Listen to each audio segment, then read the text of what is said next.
At the edge of a dying Oregon mill town, an old German shepherd lay beneath a rusted gate. 10 years earlier, Navy SEAL Adrian Foster had promised to come back for him, and never did. But Ghost was no longer waiting for his old master. He was guarding a confused elderly woman, a brass key, and the last truth her dead son had hidden. When Adrian reached for them, Ghost stood in his way. To earn that dog's trust, he would have to face the brother he lost, the friend he abandoned, and the town that learned to survive in silence. Tell us where you're watching from, and please like and subscribe to help us reach 5,000 subscribers and keep these stories alive. By the time Adrian Foster crossed the eastern shoulder of the Cascades, winter had begun to lose its grip without admitting defeat. The highway was wet instead of white in the lower valleys, but snow still clung to the dark firs in heavy shelves. Meltwater ran down the rock faces beside the road, freezing again wherever the sun failed to reach. Above the tree line, the mountains disappeared into a ceiling of iron-colored cloud. Adrian drove with both hands resting lightly on the wheel of his old pickup. He was 52 now, tall and broad-shouldered, though the strength in him had narrowed with age into something quieter and harder. His olive-drab combat shirt fit close beneath a weathered canvas jacket. Camouflage sleeves showed at the wrists, each marked by 2 dark bands around the upper arm. His brown hair had grown longer than military habit once allowed, brushed back loosely, with silver running cleanly through both temples. 10 years away had changed his face. It had not changed the road. He remembered every curve leading toward Cedar Mill, the bend where log trucks once downshifted hard enough to rattle cabin windows, the abandoned ranger station with its roof bowed by snow, the split cedar struck by lightning when Adrian was 17, still standing like a blackened hand raised against the sky. Memory did not arrive as a story. It arrived as landmarks. A creek, a ridge, a place where Wesley had once thrown an apple core through an open truck window and struck Adrian in the side of the head. Adrian reached toward the radio, then stopped before turning it on. Silence was safer. On the passenger seat lay a folder containing the property tax notice, an estimate from a local contractor, and the name of a realtor in Bend. His plan was simple enough to fit on half a sheet of paper. Repair the family cabin, settle the debt, sell the land, leave Cedar Mill before spring. He had given himself 10 days. That was long enough to replace damaged boards and inspect the roof. Long enough to sign what needed signing. Not long enough for people to begin using words like homecoming. Adrian passed the weathered county sign. Cedar Mill population 1,184. Someone had painted a small green pine tree beneath the numbers. Someone else had shot through it twice. He almost smiled. Wesley would have claimed both shots were his, even if he had been 3 states away when they happened. The thought came so easily that Adrian's hands tightened on the wheel before he understood why. The official report had called Wesley's death an unavoidable mountain accident. A sudden storm, unstable ground, a rock slide along a hunting trail north of Buckhorn Ridge. All true, not enough. Adrian had seen the clouds forming over the western peaks. Jonah Briggs had told him the temperature was dropping too fast. Wesley had joked that they could turn back if the great Adrian Foster was afraid of getting his boots wet. Adrian had kept them moving. He had trusted the map in his head more than the mountain in front of him. Later, when the slope gave way and Wesley lay injured beneath a shelf of broken stone, Jonah had wanted Adrian to stay. Keep pressure on the wound. Keep Wesley warm. Wait for the emergency signal to bring help toward them. Adrian had chosen to move.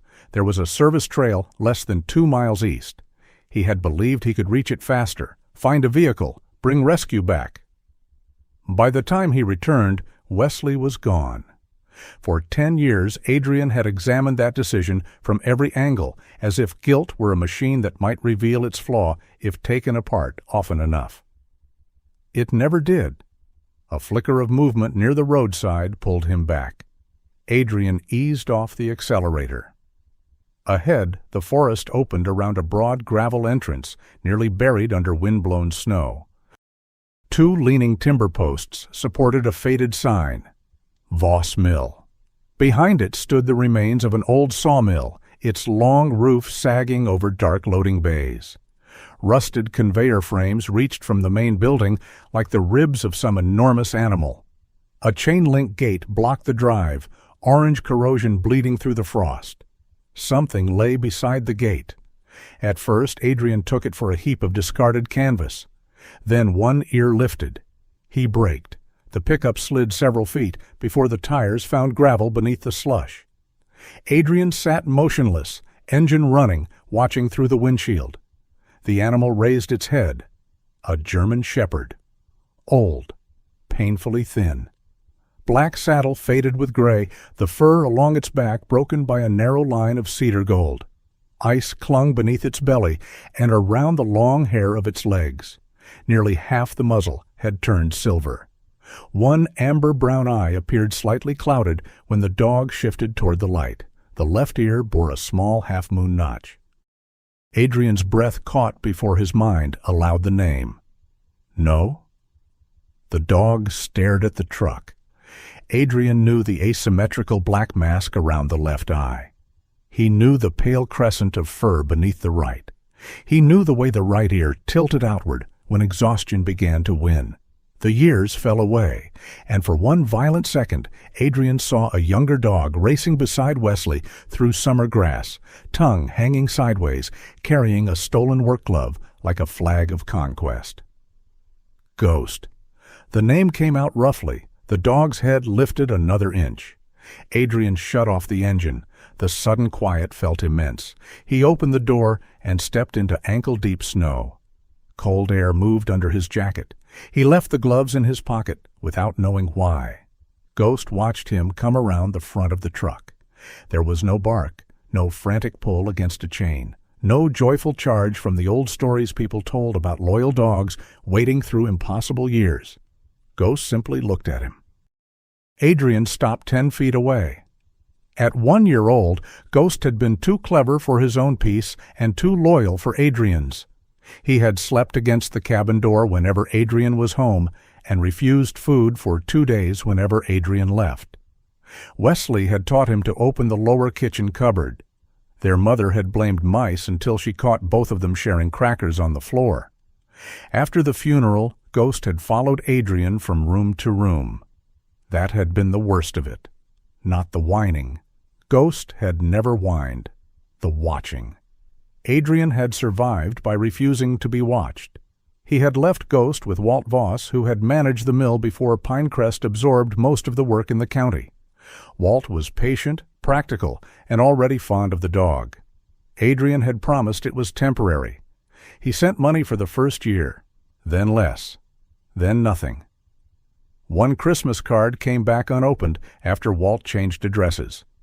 Adrian used that as an excuse not to find the new one. Ghost tried to stand. His front legs straightened first. His hindquarters followed slowly, trembling beneath the narrow body. The right rear paw dragged as he took one step through the snow. Then another. Adrian's chest tightened. "That's enough," he said softly. "You don't have to." Ghost took a third step and collapsed. Adrian moved before thought caught up with him. He dropped to one knee, but Ghost bared his teeth, not a lunge, not even a growl. Only a quiet boundary. Adrian froze. All right. He lowered his hands. Ghost's ribs rose and fell beneath the matted coat. His gaze remained fixed on Adrian's face. The recognition was there. Adrian could see it. So was judgment. Behind the gate, something struck wood. Adrian turned. A small guard shack stood 30 yards inside the property, one window patched with yellowed plastic. The door was partly open. A strip of plum-colored fabric moved in the darkness. Adrian looked back at Ghost. The dog's head had already turned toward the shack. "Someone in there?" Ghost struggled up again. This time he did growl when Adrian stepped toward the gate. Not at Adrian, a warning for him. Adrian tested the chain. The padlock had not been fastened, only looped through the links. He opened the gate wide enough to pass. Ghost limped behind him, refusing to be left. The shack smelled of damp wood, old coffee, and cold iron. An elderly woman sat on a bench beneath the window, wrapped in a wool coat too thin for the weather. She was small, with white hair cut to her chin and held on one side by a tortoiseshell clip. A mustard-colored scarf covered her shoulders. Her mismatched gloves, one gray, one brown, were folded around a green cloth bag held tightly against her chest. She looked up when Adrian entered. For an instant, her pale blue eyes sharpened. Adrian Foster. He had not expected to hear his name spoken in Cedar Mill so soon. Mrs. Voss. Eleanor. Her mouth tightened. "I was Eleanor before you learned to salute." The old precision in her voice almost made him smile. Walt's mother had once frightened half the mill workers merely by standing in the doorway with a clipboard. Then her expression changed. She looked past him toward the empty yard. "You're late, Wesley." Adrian felt the name land inside him. He did not correct her. Eleanor rose abruptly, the green bag clutched beneath one arm. Something heavy knocked against the fabric. "Walt's finishing the night shift," she said. The whistle should have gone. They've forgotten the whistle again. "The mill is closed." "Don't be foolish. I can hear it." There was no sound outside except wind moving loose metal along the roof. Adrian glanced at the bag. A large brass key protruded between Eleanor's fingers, its worn bow polished by years of handling. "How long have you been here?" She ignored the question and peered at his face. "You shouldn't take your brother up there in weather like this." The words were quiet. Adrian could have faced gunfire with less difficulty. Ghost entered the shack and positioned himself beside Eleanor's knees. She rested a gloved hand on his head without looking down.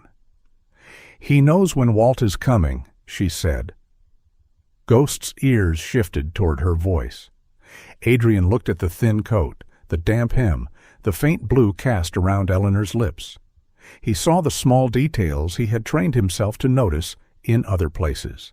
Shaking fingers, shallow breathing, confusion worsened by cold. "We're leaving." Eleanor tightened her hold on the bag. "No? Your house? Walt will worry." "Mrs. Voss, Eleanor, you can wait somewhere warm." "I am waiting here." Adrian stepped closer. Ghost moved between them. The dog's hind legs nearly failed, but he held his ground. His head lowered. The black mask around his left eye made the stare seem fiercer than his weakened body could support. Adrian stopped. For years he had remembered Ghost as the creature he had abandoned. He understood then that Ghost had become something else in his absence, someone else's shelter, someone else's family. The realization hurt more cleanly than guilt. Guilt had always allowed Adrian to remain at the center of the wound. This did not. Ghost was not there to welcome him home. Ghost was protecting Eleanor from him. Adrian backed out of the shack. Snow struck his face in fine, hard grains. He crouched several feet from the doorway, removed his gloves, and placed one bare hand on the ground. The cold bit immediately. He said nothing. Ghost stood inside the threshold, body angled across Eleanor's legs. Minutes passed. Adrian's fingers began to ache, then burn. The dog watched him. Adrian did not call his name again. He did not offer food, command him forward, or reach for the authority of their old life. At last, Ghost stepped out. One dragging pace, then another. He stopped over Adrian's hand. Adrian could feel the warmth of his breath. Ghost lowered his silvered muzzle into Adrian's palm. The contact was almost weightless. Adrian closed his eyes. It was not forgiveness. Forgiveness belonged to people, and people often used it to escape the cost of what they had done. This was smaller, harder. Permission to help. Adrian brought the truck close to the shack and warmed the cab before moving Eleanor. She protested until Ghost climbed, or tried to climb, onto the rear floorboard. Adrian supported the dog beneath the chest and hips, feeling how little weight remained beneath the frozen coat. Eleanor sat beside Ghost with the green bag in her lap and one hand buried in the fur at his neck. As Adrian drove toward the family cabin, dusk settled between the trees. The heater rattled. Eleanor murmured that Walt disliked overtime. Once she called Adrian by his own name. A minute later she asked where Wesley had gone. Adrian answered neither question. In the mirror, he watched Ghost struggle to remain upright despite the turns. The old dog did not look at Adrian. He looked through the rear window, back toward the dead gate, back toward the black outline of Voss Mill shrinking beneath the snow. As if something remained there that no one else had remembered to guard. The cabin had forgotten how to hold warmth. Cold leaked through the joints between the old cedar logs and gathered along the floorboards in invisible pools. The stone fireplace drew badly at first, coughing smoke into the room until Adrian found a bird's nest lodged above the damper and cleared it with a length of rusted stovepipe. By then, Eleanor had fallen asleep in his father's old armchair. She sat curled beneath 2 wool blankets, the green cloth bag still trapped between her elbow and ribs. Even in sleep, one hand remained closed around the large brass key inside it. Ghost lay on the floor beside her. Adrian had spread an army blanket near the hearth, but the dog had dragged himself away from the heat until he could rest against Eleanor's boots. His breathing was shallow and uneven. Every few minutes, one hind leg trembled as if the muscles had forgotten they were allowed to stop working. Adrian knelt beside him with a bowl of water. Ghost lifted his head, sniffed once, and looked away. "You always did make things difficult." One amber-brown eye shifted toward him.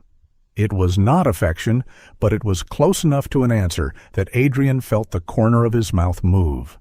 Headlights crossed the cabin windows shortly after 10. A car door slammed. Then another. Adrian reached the porch before the visitor could knock. Dr. Naomi Calder stood beneath the weak yellow light with a leather medical bag in one hand and snow caught in the shoulders of a dark teal quilted coat.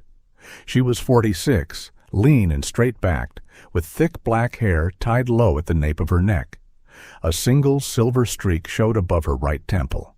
Her round, brass-framed glasses had fogged from the change in temperature, but her expression needed no correction. "You took your time," she said. Adrian stepped aside. "I called 20 minutes ago. You came home 10 years late." She walked past him. Naomi had been 2 years behind Wesley in school and 1 year ahead of every boy who had ever mistaken kindness for softness. Adrian remembered her as a girl carrying anatomy books against her chest and correcting the football coach's first aid technique while he was still using it. She had not become gentler with age, only more exact. Naomi went directly to Eleanor, crouched beside the chair, and touched 2 fingers to the old woman's wrist. "Eleanor? It's Naomi." Eleanor opened her eyes. "You cut your hair." "I cut it 4 years ago." "Then I've been meaning to tell you for 4 years." Naomi smiled despite herself. "That sounds about right." She checked Eleanor's blood pressure, temperature, pupils, and breathing. The examination was efficient but never hurried. She explained each movement before making it, even when Eleanor seemed distracted. Adrian stood near the fireplace, holding another log he had forgotten to add. Naomi opened the green bag only after asking permission. Inside were 2 pill bottles, a handkerchief, several peppermint candies fused together in their wrapper, and the brass key. The blood pressure medication had not been taken regularly. "How many days?" Adrian asked. Naomi looked at the dates on the bottle. More than a few. Then she needs a hospital. Eleanor sat straighter. I do not. You were freezing in an abandoned guard shack. It was not abandoned. Walt was working. The room went quiet. Naomi did not contradict her immediately. She took off her glasses, cleaned them with the edge of her scarf, and spoke without looking at Adrian. She's dehydrated and exhausted. The cold has made the confusion worse. But she knows where she is now. She knows who I am. She understands what I'm asking. She called me Wesley. She may do that again. That means she can't be alone. It means memory doesn't fail in a straight line. Naomi replaced her glasses and met Adrian's eyes. Eleanor has cognitive impairment. That is not the same as having no rights. You don't get to arrive after 10 years, see one dangerous night, and decide the rest of her life before breakfast. The words struck cleanly because they were true. Adrian set the log on the hearth. What has everyone else been doing? Naomi's face tightened. Samuel checks on her. I check on her.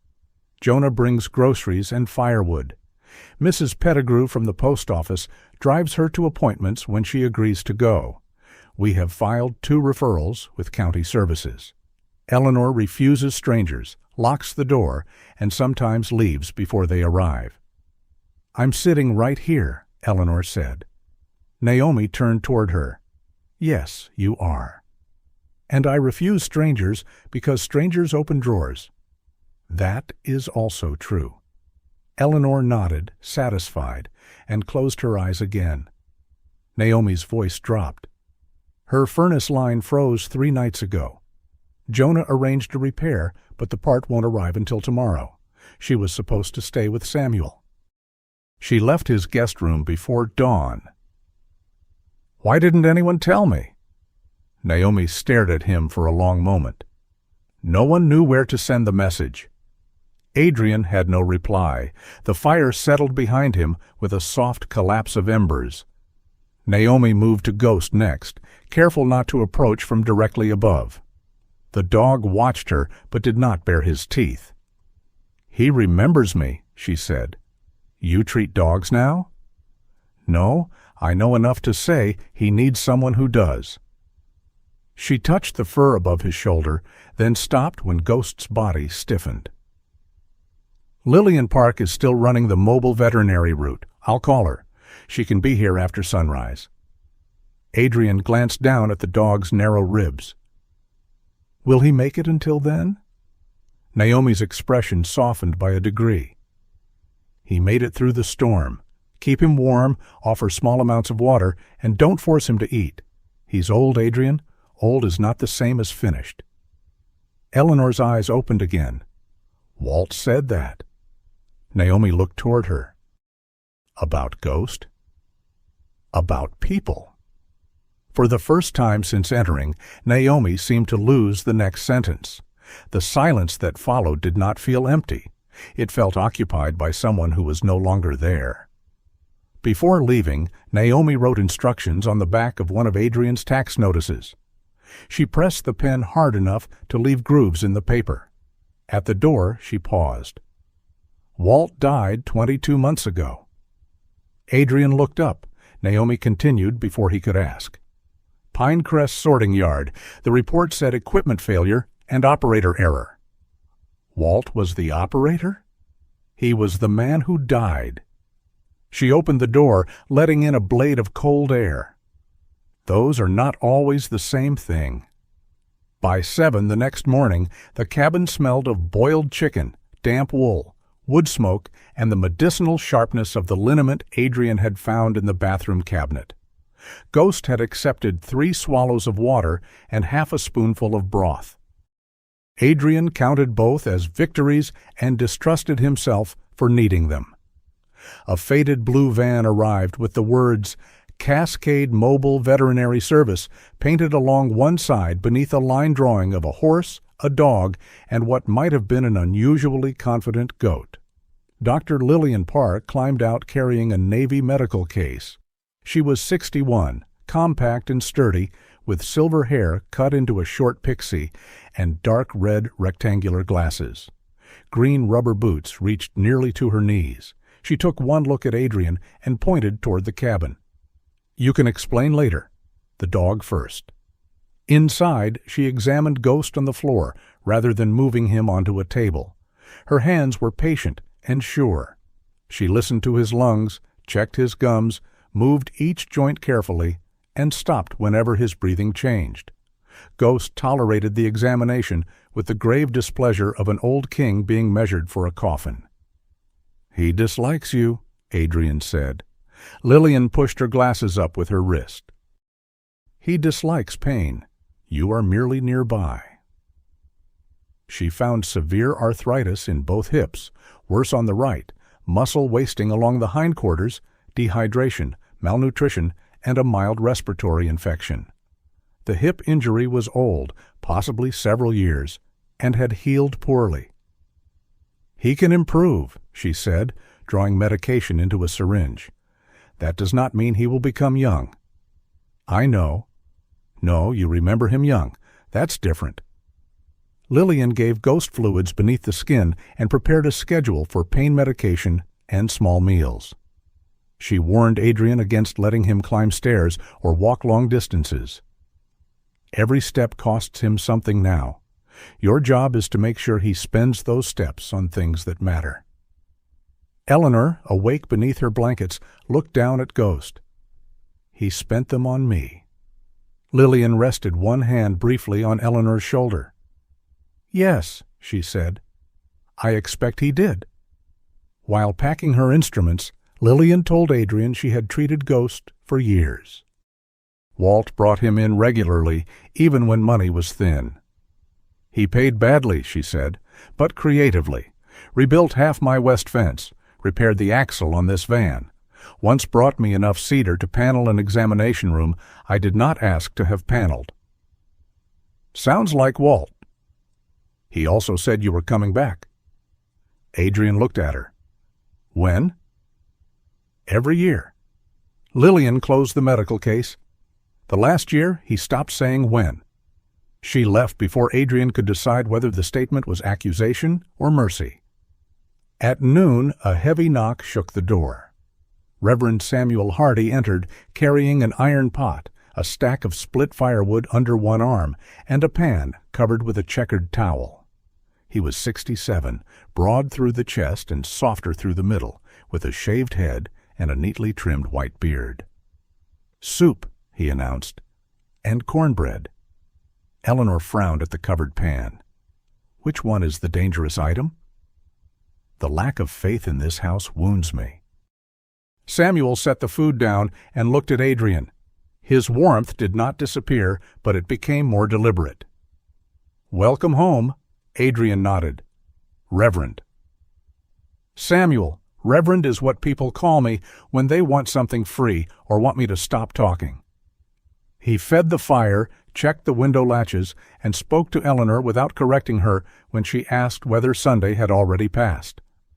Only after she ate half a bowl of soup did Samuel sit across from Adrian. "Walt left me a letter." Adrian's spoon stopped. "What kind of letter?" "The sealed kind." "For whom?" "Sheriff Hannah Reyes, Jonah Briggs."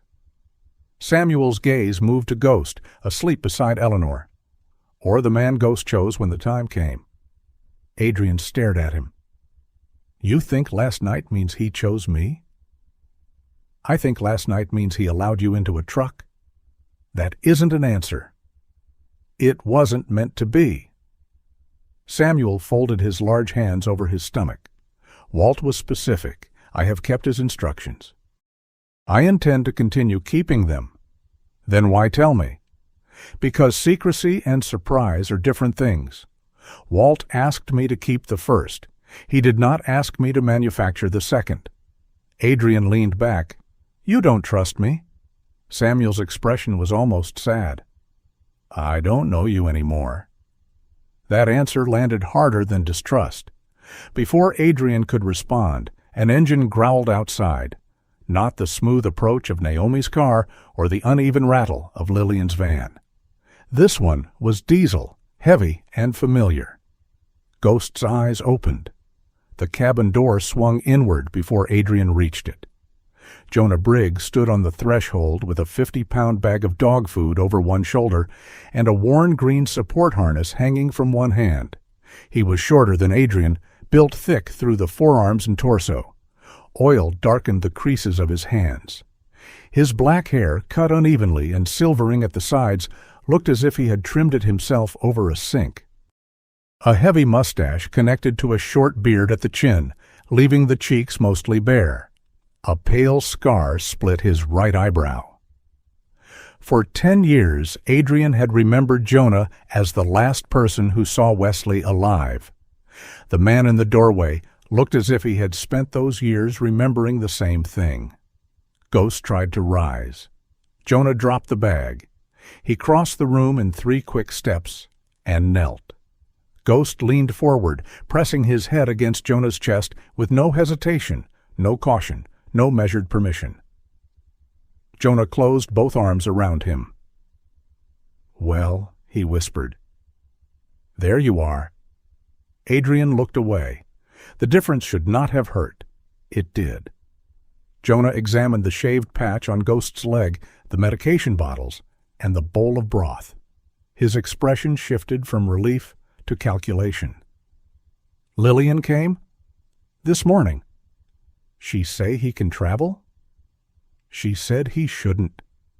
"Good." Jonah stood. The tenderness vanished from his face when he turned toward Adrian. "I'll take Eleanor home when the furnace is fixed. Ghost can come with me until then." "No," Eleanor said from the chair. Jonah's shoulders lowered slightly. "Ellie, I am not living in your garage." "It has an apartment above it. It smells like tires. It smells like honest work. It smells like tires doing honest work." Samuel covered a smile with his hand. Jonah turned back to Adrian. "Then I'll stay here." "You don't decide that." "Neither do you." Adrian kept his voice level. "It's my cabin, and they are my responsibility." The word settled between them. Adrian took one step closer. "You had 10 years to tell me things were this bad." Jonah gave a short, humorless laugh. "I wrote. Walt wrote. Your mother wrote until her hands shook too badly. You made yourself hard to find." "You knew where I worked?" "I knew the name of a company that sent mail back unopened." Adrian felt Samuel watching them. Naomi's warning echoed somewhere beneath the rising heat in his chest. Jonah continued. "You left Ghost. You left your parents to explain why one son was dead and the other couldn't stand to look at them. Then Walt died, and you left us to carry that too. You were on the mountain." Jonah went still. Adrian knew he should stop. He did not. "You saw the weather. You heard Wesley joking. You could have turned him around." Jonah stepped forward until only inches separated them. "I told you to stay with him." The room seemed to narrow. "I told you the rescue beacon had gone through. I told you not to leave him alone, but you had a route. You always had a route." Adrian's hands curled. "And you let me go." Jonah's face changed, not anger leaving, but something older breaking through it. "Yes," he said, "I did." For one dangerous second, neither man moved. Then claws scraped across the floor. Ghost had forced himself upright. His hindquarters shook violently as he pushed between them. He did not bark or bare his teeth. He looked first at Adrian, then at Jonah. 2 men who had loved Wesley. 2 men who had spent 10 years making the other carry the heavier half of his death. Ghost's right leg buckled. Both men reached for him at the same time. Their hands struck beneath his chest. They froze there, each supporting part of the dog's weight. Shame ended the fight more effectively than Samuel or Eleanor could have. Jonah fitted the green harness around Ghost's hips and showed Adrian how to use it. His instructions were clipped and mechanical. Adrian listened without interruption. When Jonah left, he took neither Eleanor nor Ghost. He left the food, medication, and harness. Near midnight, the cabin had finally grown warm enough that frost no longer formed inside the windows. Adrian sat on the floor beside Ghost, checking the cracked leather collar for sores beneath it. His fingers found something hard tucked against the inner band. A narrow copper tube had been stitched into the leather. He unscrewed one end. Inside lay a thin metal strip no longer than his thumb. Stamped into it were 3 characters: B-17. Eleanor saw the copper tube from across the room. The color drained from her face. Her hand plunged into the green bag and closed around the brass key. She held it so tightly that the edge pressed white marks into her skin. "No," she whispered. Adrian rose slowly. "Eleanor?" Her eyes moved toward the dark windows, toward the road that led back to Voss Mill. "Don't let Caldwell take it." She said the sentence again, then again. Ghost lifted his head, the old collar loose around his silvered neck. And for the first time that night, everyone in the cabin stopped thinking about the storm outside. For the next 4 days, Adrian measured time by Ghost, not by the clock over the cabin stove, which lost 6 minutes every night, not by the pale changes in the winter sky, not even by the list of repairs waiting beside the tax folder. Time became broth in quarter cups, medicine crushed into soft food, and slow trips to the yard with the green support harness under Ghost's hips. The old dog disliked the harness.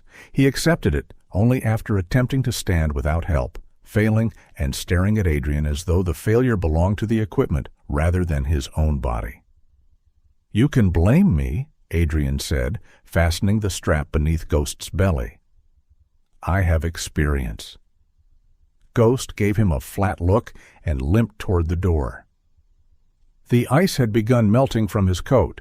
Under the dirt and tangled fur, the cedar gold along his legs had returned, though the ribs remained too visible. Adrian washed him in sections with warm cloths, stopping whenever Ghost's breathing shortened. He did not try to remove 10 years of neglect in one afternoon. Some things tore when cleaned too quickly. At night, Ghost slept beside Eleanor's chair. When pain woke him, Adrian lay on the floor several feet away, close enough to help, but not close enough to presume. The distance between them had narrowed without disappearing. Ghost ate from Adrian's hand now. He permitted Adrian to rub the base of his unnotched ear. Once, when Adrian fell asleep against the hearth, he woke to find the dog's front paw resting on the edge of his blanket. But every time Adrian lifted his truck keys from the hook, Ghost's head rose. The reaction was immediate. His ears moved forward, his body tightening even before the metal stopped jingling. On the 3rd morning, Adrian took the keys down, only to move the truck away from a leaking gutter. Ghost struggled upright so quickly that the support harness twisted beneath him. Adrian stopped at the door. "I'm coming back." The word sounded smaller than he intended. Ghost stood trembling beside Eleanor, eyes fixed on him. Adrian placed the keys on the table. He repaired the gutter by hand from a ladder instead. Samuel arrived near noon on the 4th day, carrying no soup, no cornbread, and none of his usual theatrical complaints about the weather. He wore a brown chestnut vest beneath his coat and held a thick envelope between both hands. That alone changed the room. Eleanor sat at the kitchen table, sorting peppermint candies into 2 piles, according to rules only she understood.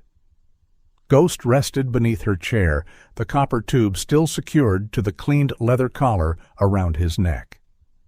Samuel removed his coat, but did not sit. "I spoke with Jonah," he said. Adrian waited. "And Hannah." "Did either of them tell you to give me the letter?" "No." "Then why are you here?" Samuel looked down at Ghost.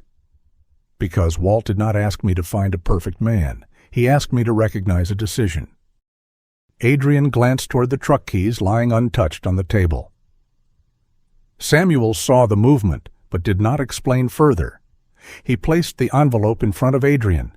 The paper had yellowed around the edges. Walt's block handwriting covered the front. For when silence becomes more dangerous than speaking. Eleanor stopped sorting the candies. That's Walt's writing. Yes, Samuel said. He presses too hard. He did. He breaks pencils. He did that too. Her fingers moved toward the envelope, then withdrew. He should read it. Samuel looked at Adrian, then read it aloud. Adrian had expected privacy. Instead, he found Eleanor watching him, Samuel standing near the stove, and Ghost awake beneath the table. He broke the seal. The letter began without greeting. If this is being read, I either failed to finish what I started or succeeded badly enough that someone noticed. That sounded like Walt. Dry, unsentimental, unwilling to make even his own death comfortable. Adrian continued. Walt described the first injured worker he had noticed at Pinecrest, a 68-year-old man named Curtis Bell, brought into a winter shift through a labor contractor called North County Staffing. Curtis had no formal contract with Pinecrest. He was paid cash and assigned to clear frozen bark beneath a conveyor without lockout training. When the machine restarted, it crushed 3 fingers on his left hand. The company report listed him as a visitor injured while trespassing. Curtis accepted $5,000 and signed a confidentiality agreement because his wife needed dialysis and he feared losing the only income he could still earn. Walt thought it was an isolated act of cowardice. Then came another, and another. Over 6 years, he found 17 serious injuries involving workers between 60 and 74. 3 had died. Several were officially recorded as accidents at home, falls on private property, or injuries sustained while performing independent repairs. The men and women had one thing in common. Pinecrest could use their labor without admitting they were employees. Samuel lowered himself into a chair. Eleanor's hands had gone still. Adrian read the section twice before its full shape settled in his mind. Pinecrest had not merely ignored aging workers. It had searched for people whose desperation made them cheap and whose injuries could be made invisible. The letter named Garth Caldwell as the architect of the local system.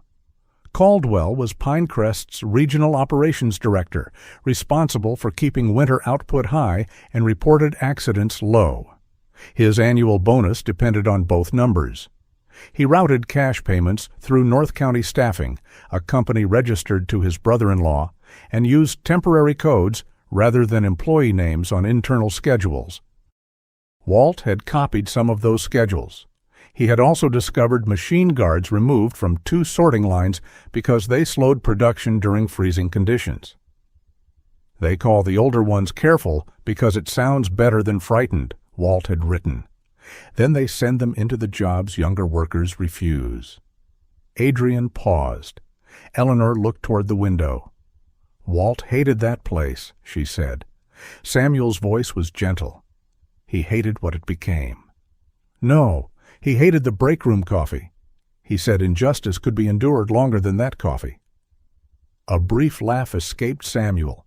Even Adrian smiled, though the letter remained heavy in his hands. Walt explained that Jonah had helped him copy files from an obsolete scheduling computer before Pinecrest replaced it. Jonah repaired damaged drives, scanned paper records, and recorded interviews with injured workers who refused to speak to authorities. The evidence had been divided. Samuel received the letter and a short list of names. Some original records were hidden inside Voss Mill. A small encrypted storage device had been sealed inside a copper tube on Ghost's collar. Adrian looked at the dog. Ghost did not move, but the brass-brown tube caught the weak daylight. The metal strip marked B-17 was not itself the storage device.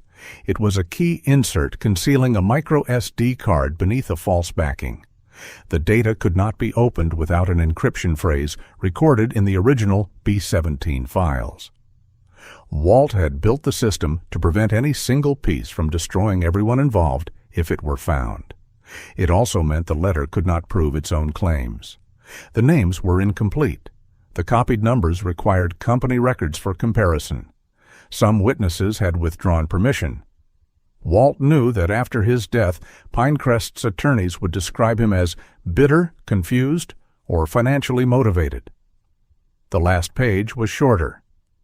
Adrian, if Samuel decided this belongs in your hands, then Ghost has done something I could not. He has trusted you after learning better. Adrian's throat tightened. Do not mistake that for forgiveness. Dogs do not waste time naming grace. They decide who may stand beside the people they love. He stopped reading aloud. Samuel did not ask him to continue. Eleanor leaned forward. What did Walt say? Adrian looked at the final lines. Jonah believes anger will keep him loyal. It will only make him tired. Eleanor will remember less and feel more. Believe the feeling even when the words wander. Then, do not try to save my name. Save the names they erased. Adrian folded the letter along its existing creases. He had spent much of his life understanding evidence as something physical, a map, a shell casing, a footprint, an observed movement.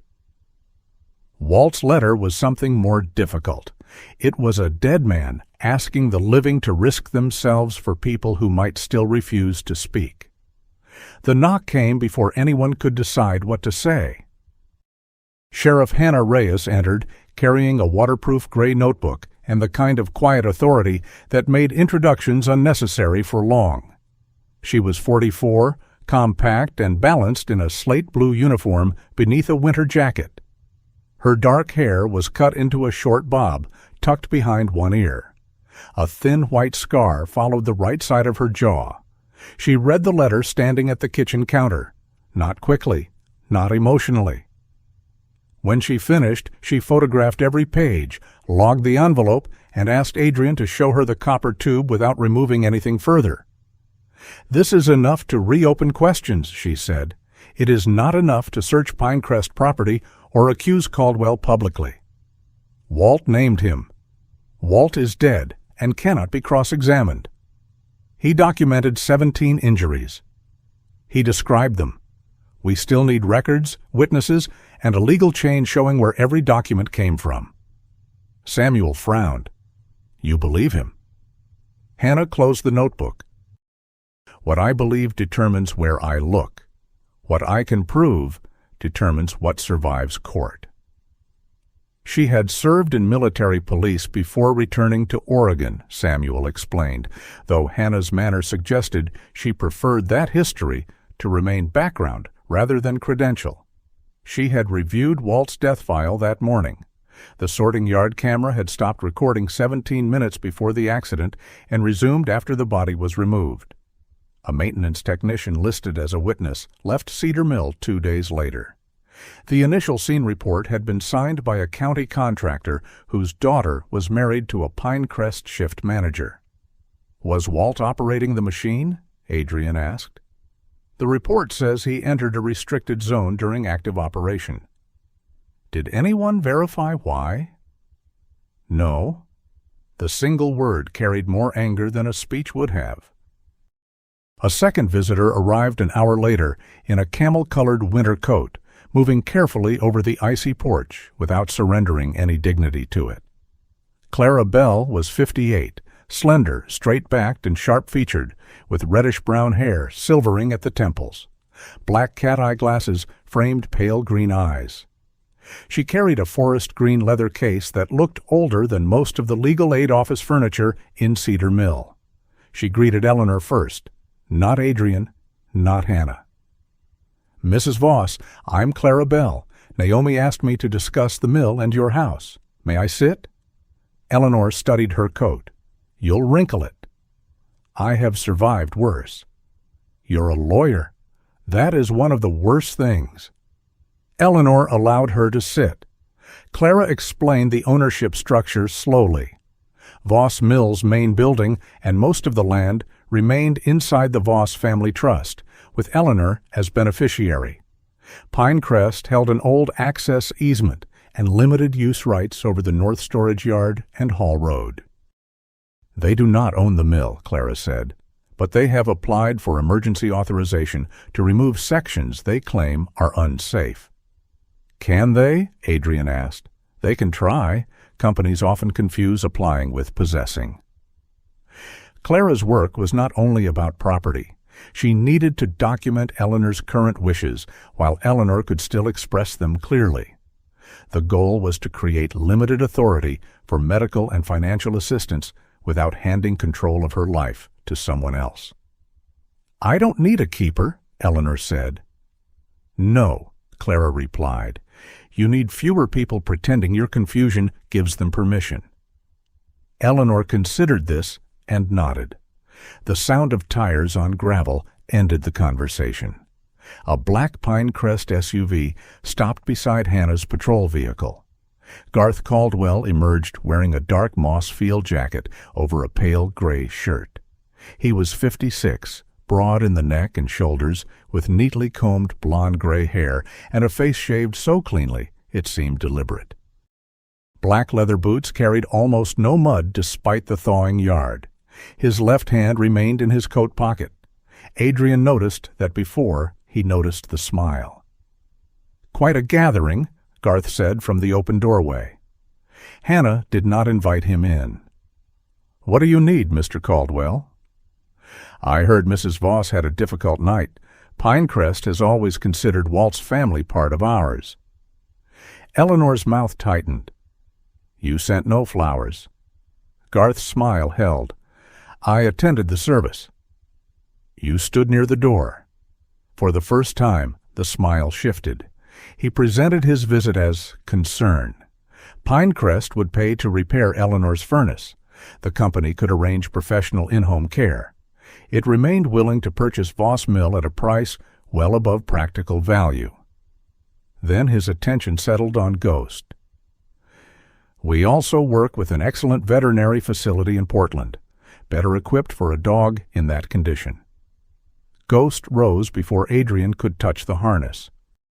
The effort was slow, but purposeful. He moved between Garth and Eleanor, placing his weakened body squarely across the narrow space. No growl, no bark. Garth looked down. His right hand remained relaxed. His left finally emerged from the pocket, revealing that the little finger ended at the first joint.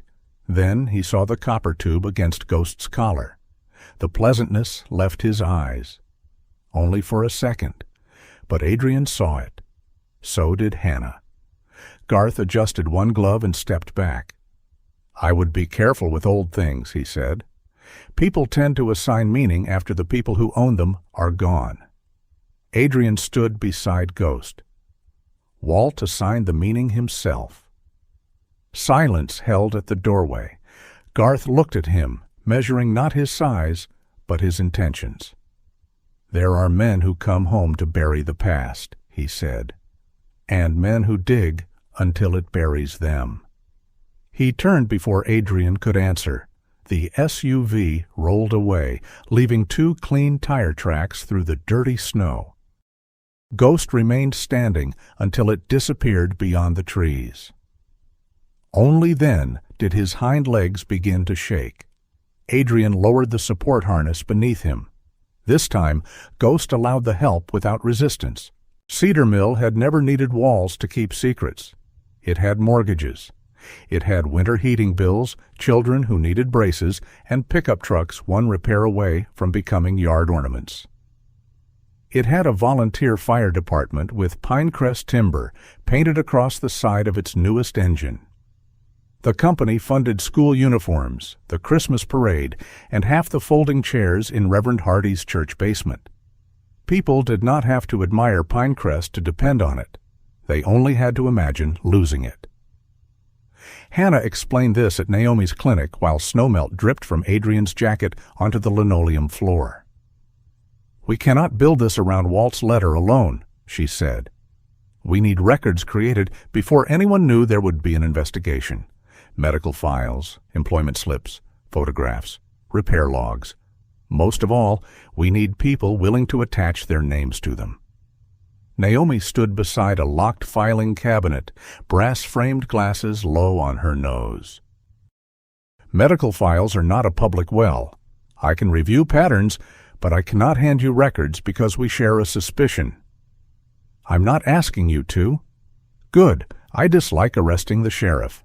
Hannah's mouth almost moved.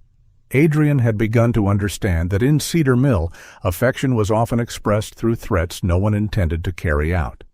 Naomi contacted former patients and surviving relatives one by one. She explained what Hannah was investigating, what consent would allow, and what it would not. Several refused before she finished the first sentence. Some agreed to let her examine dates and diagnoses without releasing names. Others permitted limited disclosure if Hannah obtained written authorization. The process was slow by design. By late afternoon, Naomi had arranged 17 index cards across her desk. No names appeared on them. Only ages, injuries, dates, and locations reported at the time of treatment. Crushed hand, age 68, fractured pelvis, age 71. Lumbar injury after an alleged fall from a porch, age 63. Frostbite and chemical burns, age 69. Chronic lung damage attributed to home woodworking. Age 74. Naomi tapped 3 cards in sequence. These patients came in on separate nights over 11 months, all after midnight, all wearing clothing contaminated with industrial lubricant or cedar dust. Could that dust have come from home workshops? Adrian asked. 1 case, certainly. 5, perhaps. This many? She shook her head. Several families insisted the injuries happened at home. I believed them because I had no reason not to, or because it was easier to treat the wound in front of me than ask who benefited from the lie. Hannah studied the dates. They correspond to unreported winter shifts mentioned in Walt's letter. Mentioned, Naomi reminded her, not yet verified. Adrian looked at the cards. The absence of names made them easier to arrange and harder to mourn. He wondered if that had been the point of Pinecrest's system. A man without a payroll number could be described as an accident. 17 accidents could be called coincidence. Jonah arrived carrying a cardboard box of old address books and church directories. He did not greet Adrian beyond a nod. Samuel followed with coffee and a list of families Walt had once visited. He wore his chestnut vest beneath a heavy coat, the pages in his hand covered with names, arrows, and notes written in 3 colors. What do the colors mean? Hannah asked. Green means likely to speak. Blue means uncertain. Red means do not arrive unannounced. And the purple? Samuel glanced at one entry. Dogs. Hannah accepted that without comment. They divided the visits according to relationships. Naomi would make the first medical calls. Hannah would remain out of sight unless a family requested law enforcement. Samuel would open doors that stayed closed to official voices. Jonah knew who had worked which mill. Adrian, to his own surprise, was useful because people remembered him. Not fondly, but they remembered him. The first house belonged to a retired planer operator named Dennis Mora. He listened through a chain-latch door while Samuel explained why they had come. The television behind him played a basketball game with the volume too high. Dennis's wife appeared over his shoulder. "We have nothing," she said. Jonah mentioned Walt. Dennis's gaze dropped. His wife shut the door. At the second house, a woman invited them into a kitchen where Pinecrest calendars hung on 2 separate walls. Her father had lost 3 toes to frostbite while clearing an outdoor conveyor, but the family had signed an agreement with a staffing company. "My son works the north yard now," she said. "He has twins." Samuel did not press. The third address was empty. A foreclosure notice curled beneath the porch light. By the 5th visit, Adrian understood that fear did not always look frightened. Sometimes it offered coffee. Sometimes it praised Pinecrest for paying a hospital bill. Sometimes it said the dead had made mistakes and the living needed jobs. At an aging mobile home near the river, an elderly man watched them from behind a screen door. "You boys think the truth feeds anyone?" he asked. "No," Jonah said, "but lies have been feeding Caldwell for years." The door closed. They returned to Samuel's truck in silence. Adrian had faced men who hated him and men who wanted him dead. He found it harder to face people who agreed with him and still could not afford to help. Near dusk, Samuel directed them toward a narrow house at the edge of town. Wind chimes made from old wrench sockets hung above the porch. A faded metal lunchbox sat on the window ledge inside. "Mabel Knox," Samuel said. Walt visited her 4 times. "Green?" Adrian asked. Samuel looked at the list. "Blue." Mabel opened the door before they knocked. She was 71, with iron-gray hair braided over one shoulder and a narrow face sharpened by years of disappointment. A wool shawl covered her work dress. Her left hand held a kitchen towel. Her right held a hammer. "I saw your truck," she told Samuel. "That explains the hammer." "It explains why I haven't used it." She let Samuel enter. Jonah followed. When Adrian stepped toward the door, Mabel studied his face. "Foster?" "Yes, ma'am." "You're the one who left." There seemed little value in denying the central fact of his life. "Yes?" Mabel moved aside. Her husband, Frank Knox, had died 5 years earlier. The official report said he fell from the roof of their house while attempting a repair after dark. Mabel pointed upward. "The roof was replaced 2 months before he died." Jonah went still. "Did you tell the investigator?" "I told a man from Pinecrest. He said Frank must have been confused about where he fell." "And the county?" "The county sent the same report back with different letterhead." She sat at the kitchen table. The faded metal lunchbox now rested in front of her. Frank had been 69. His pension from a smaller mill had collapsed after the company went bankrupt.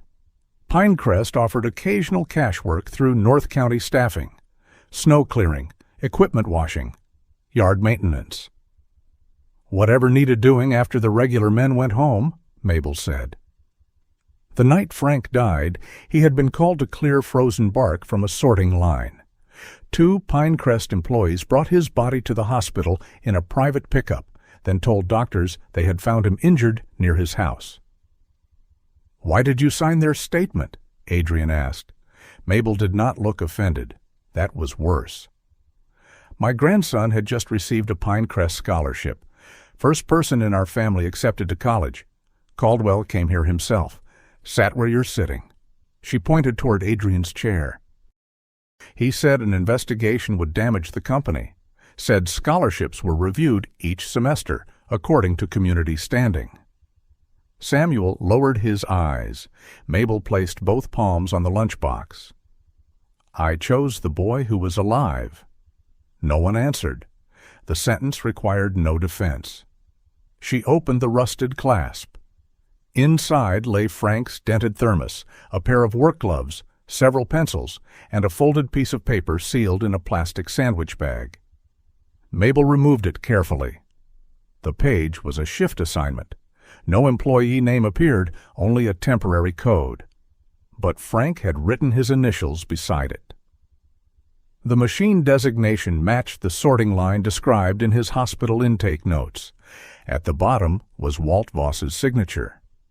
"Walt gave this back to me," Mabel said. "He found it before they cleared his locker." Why keep it? Hannah had asked families that question carefully. Adrian now understood why she did.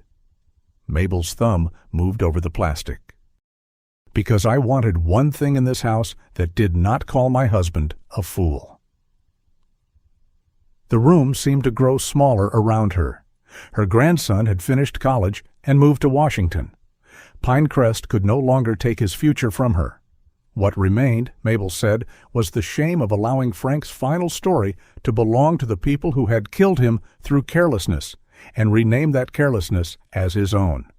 "I'll speak to the sheriff," she said, "but I will not be made into a brave widow in the newspaper.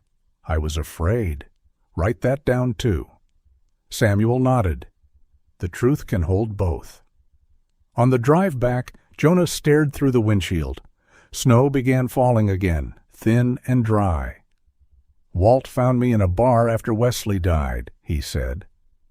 Adrian turned slightly. Jonah kept both hands on the wheel. "I'd been there 3 days, maybe 4. He poured my drink into a potted plant and told me the plant had already suffered enough." Samuel, seated between them, smiled faintly. "Sounds like Walt." He gave me a job repairing the mill computer. I ruined the first one because my hands wouldn't stop shaking." Adrian said nothing. "Walt made me come back the next day, then the next.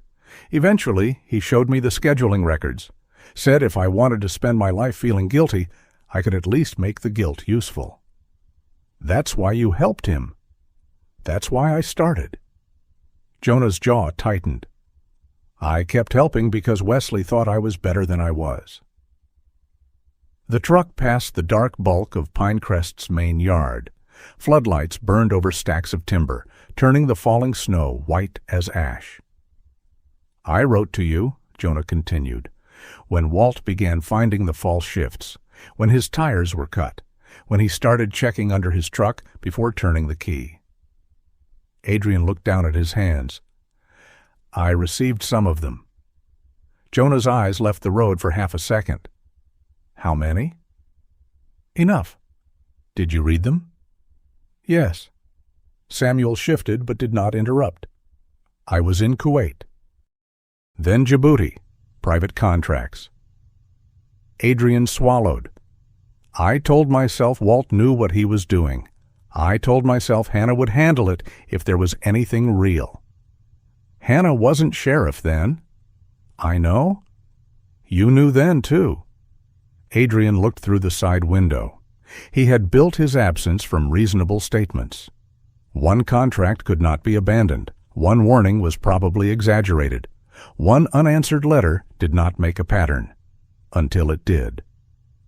Jonah pulled the truck onto the shoulder. The engine idled. He turned toward Adrian. "Wesley died in 1 day." There was no anger in his voice now, only exhaustion. "The rest of us had to live 10 years in the shadow you left behind." Adrian could have answered that Jonah had stayed partly because he did not know how to leave. He could have said guilt made prisoners of them both. Instead, he said, "I know." Jonah looked almost disappointed. Perhaps he had wanted resistance. A fight was easier to carry than agreement. When they reached the cabin, the front door stood open. The room was empty except for Eleanor's fallen blanket. Ghost was gone. Adrian found the back gate unlatched. 2 sets of tracks crossed the yard. Eleanor's small, uneven steps and the dragging pattern of Ghost's right hind paw. Naomi arrived within minutes after Adrian called. Jonah brought flashlights, blankets, and the rescue radio from his truck. They followed the tracks toward the forest. The snow had begun covering them. Eleanor had taken no coat beyond the plum-colored wool one she wore indoors. Ghost's condition made speed impossible, but the cold made time dangerous. Adrian moved ahead until Jonah caught his sleeve. "Don't outrun the tracks." The old instinct in Adrian resisted. Move faster, gain ground, solve the distance. Then he remembered a slope collapsing beneath Wesley. He slowed. The trail descended through cedar and hemlock toward Miller Creek. Eleanor's footprints wandered, doubling back twice. Ghost's tracks stayed beside them, sometimes circling ahead and returning. Naomi found the broken branch. Jonah heard the water. They discovered Eleanor beneath the roots of a fallen tree near the frozen creek. She sat against the trunk, confused and shivering, one shoe soaked through where the ice had cracked at the bank. Ghost lay pressed along her legs and abdomen. His body shook violently. Snow had gathered over his black saddle. His head remained raised toward the approaching lights, but he did not attempt to stand. Eleanor looked at Adrian. Walt was waiting. Adrian knelt slowly. "No," he said, keeping his voice steady. "Ghost was." She looked down as though noticing the dog for the first time. Ghost's clouded eye closed when Adrian touched his neck.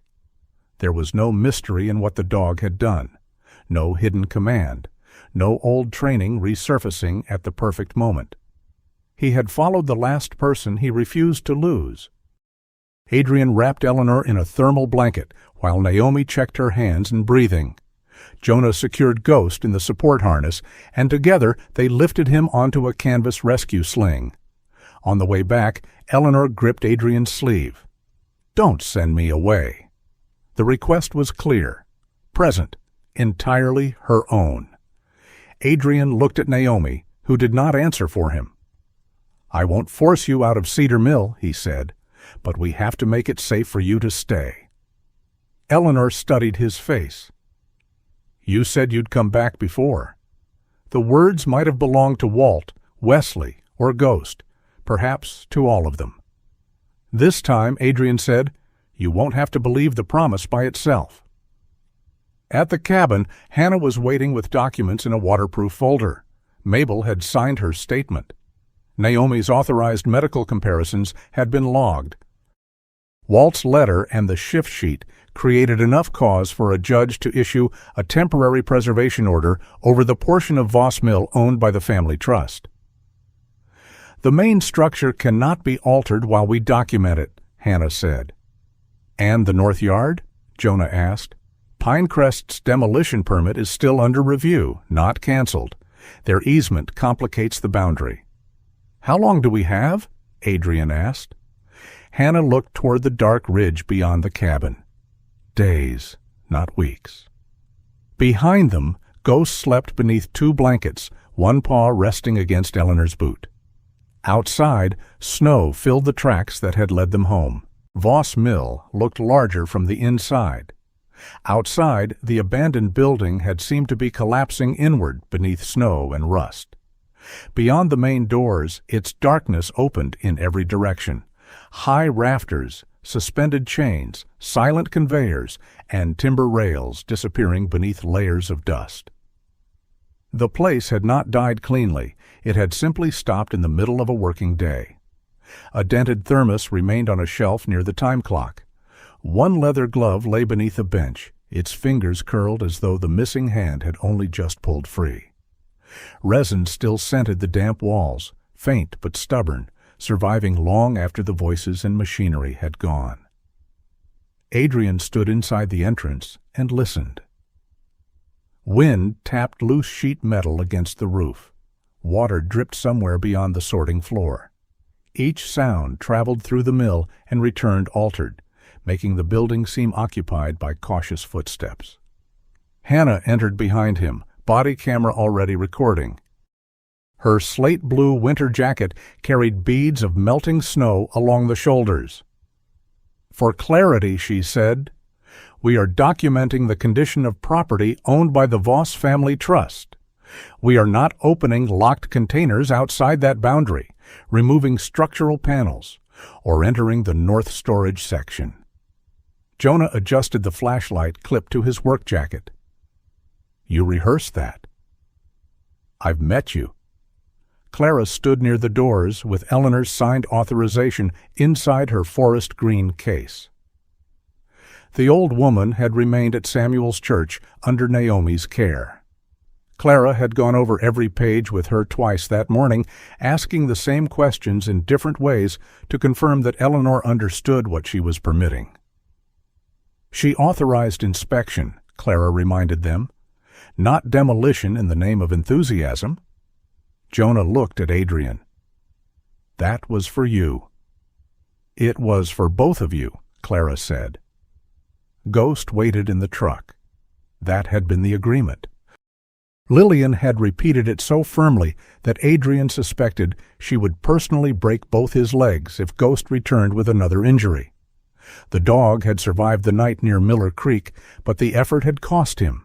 His appetite had weakened again, and the muscles around his damaged hip trembled even during short walks. Yet from the moment Adrian turned onto the mill road, Ghost had begun pacing across the rear seat. Now his bark reached them through the closed doors. One sharp sound, then another. Adrian glanced back. "He knows this place," Jonah said. "He also knows pain." Ghost barked a third time, followed by the scrape of claws against the truck door. Hannah sighed. 5 minutes, on a leash. He does not determine probable cause, he does not cross marked boundaries, and if he collapses, this visit ends. Adrian retrieved him. Ghost descended with the support harness beneath his hips. He appeared stronger than the dog Adrian had found beside the gate, but only from a distance. Up close, the silver muzzle, narrow flanks, and effort behind every step remained unmistakable. The instant his paws touched the mill floor, he changed. Not younger. Certain. His nose lifted, his ears angled through the old sounds. He stood without leaning against Adrian for several seconds, looking across the machinery as though measuring what time had removed and what it had left behind. Then he turned toward the western maintenance corridor. Jonah followed. Bay numbers used to run along that wall. Most had disappeared beneath mildew and flaking paint. They found B11 behind a collapsed tool rack, B13 above a boarded alcove, and B16 nearly erased beside a rusted electrical cabinet. B17 stood at the end of the corridor. The designation had been stamped into a brass plate mounted on a gray control box. A keyhole sat beneath a row of dead switches. Adrian removed Eleanor's brass key from a padded evidence envelope. Hannah filmed the transfer, and Clara recorded the time. The key entered smoothly. "Too smoothly," Jonah murmured. Adrian turned it. Inside the box were no computer drives, payroll sheets, or recorded testimonies. Only dead wiring and a photograph held against the back panel by a small horseshoe magnet. Jonah removed it with gloved fingers. The picture had been taken in summer. Walt stood in front of the main saw line, heavier than Adrian remembered, with one hand resting on Ghost's shoulders. Jonah stood on the other side, hair still mostly black, scowling at the camera as though happiness required a permit. Ghost was perhaps 7 in the photograph. Strong through the chest, ears high, eyes fixed not on the camera, but on Walt. Jonah's thumb hovered above the image. "I took him to the vet that morning," he said. Walt said the photograph could wait. Eleanor said death had already proven it did not make appointments. Adrian studied Walt's face. There was no fear in it. No sign that the man had expected his work to become evidence or his ordinary gestures to outlive him. Jonah turned the photograph over. A sentence had been written across the back in Walt's block letters. "When the saws go quiet, listen for the water." The mill answered with another distant drip. Jonah looked toward the north wall. The blade wash system. "What about it?" Hannah asked. Old mills used water to cool and clean the saws. Most of the pipes were drained when Voss shut down, but the runoff channel stayed connected to the north culvert. He moved to a dusty cabinet and pulled open a warped lower drawer. Inside lay rolled maintenance plans, their edges swollen by damp. They spread the least damaged sheet across a workbench.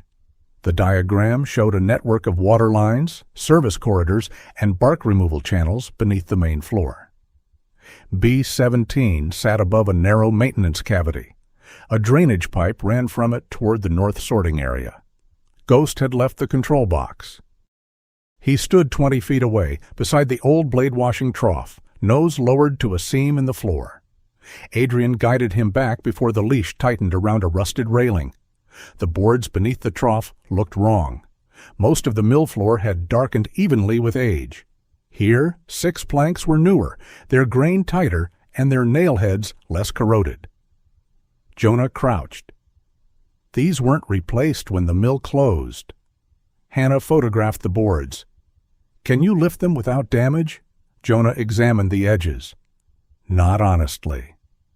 Clara opened Eleanor's authorization. "The trust owns this section. Inspection of an existing access point is permitted. Structural removal is not." There may already be an access point, Adrian said. A narrow iron ring had been recessed into one plank, nearly hidden beneath dirt. Jonah pulled it. The board did not move. He scraped the surrounding seam with the flat end of a screwdriver until a rectangular hatch emerged from the grime. The iron ring lifted the entire panel without cutting or breaking it. Cold air rose from below. Hannah swept her flashlight into the opening. A steel ladder descended 8 feet to a concrete service cavity. Water marked the lower wall in black lines.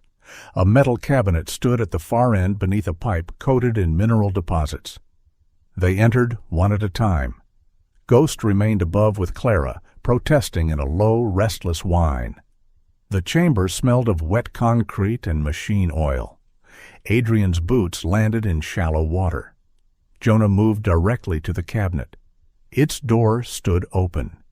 Empty shelves waited inside. For several seconds, no one spoke. Then Hannah's light found parallel scratches across the concrete, running from the cabinet toward the ladder. Something heavy had been dragged away. Jonah crouched beside the marks. Recent? Not last night, Adrian said. Dust has settled in them, but newer than the rest of the floor. Near the cabinet lay a broken black cable tie. Pinecrest's white tree logo was printed along one side. Hannah photographed it before collecting it with forceps. Adrian found several pale beads beneath the lowest shelf. Silica gel, Jonah said. Desiccant? For electronics? Hannah asked, or paper stored in a sealed case.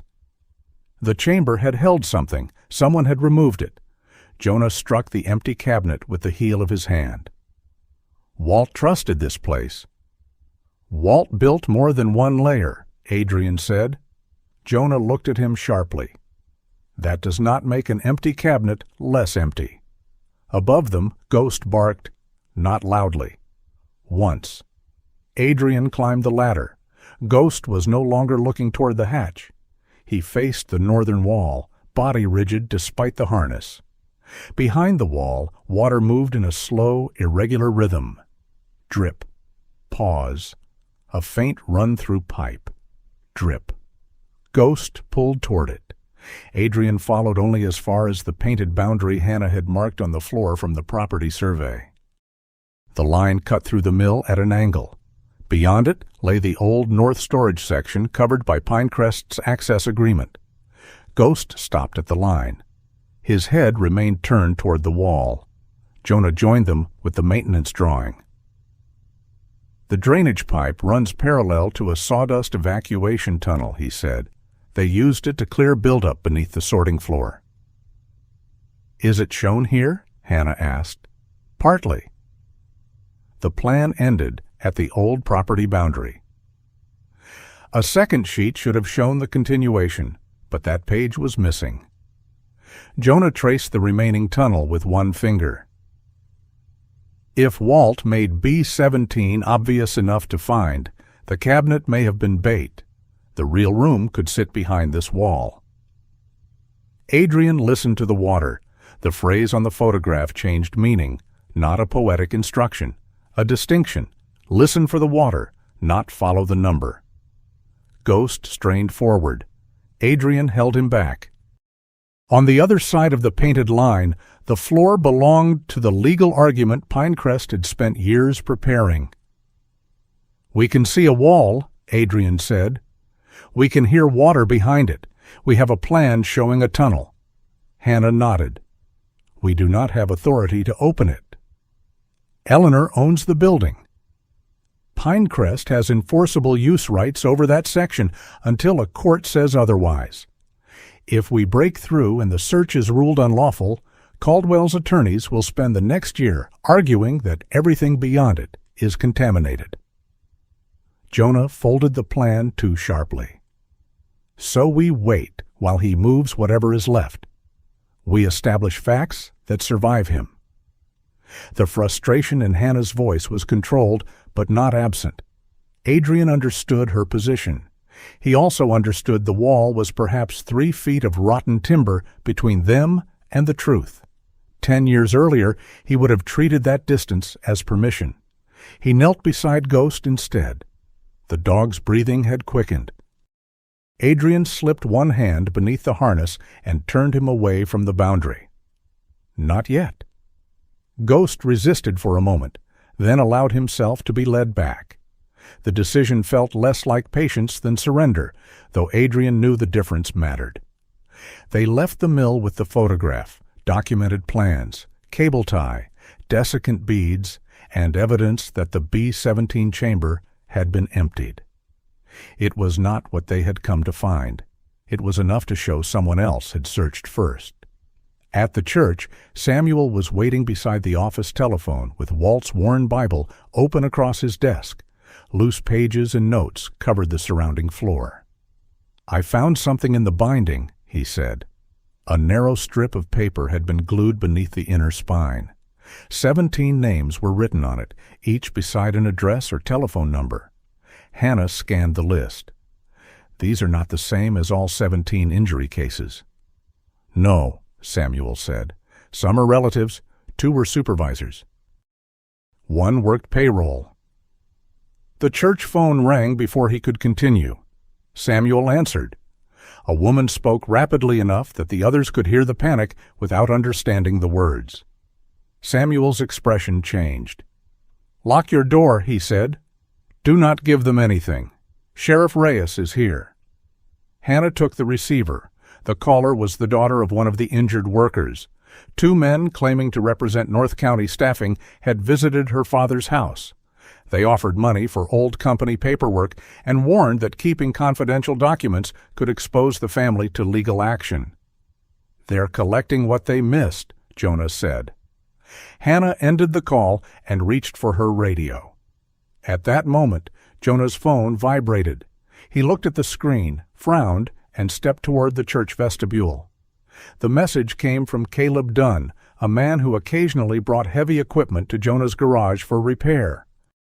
Caleb supervised excavator operations for an independent demolition contractor.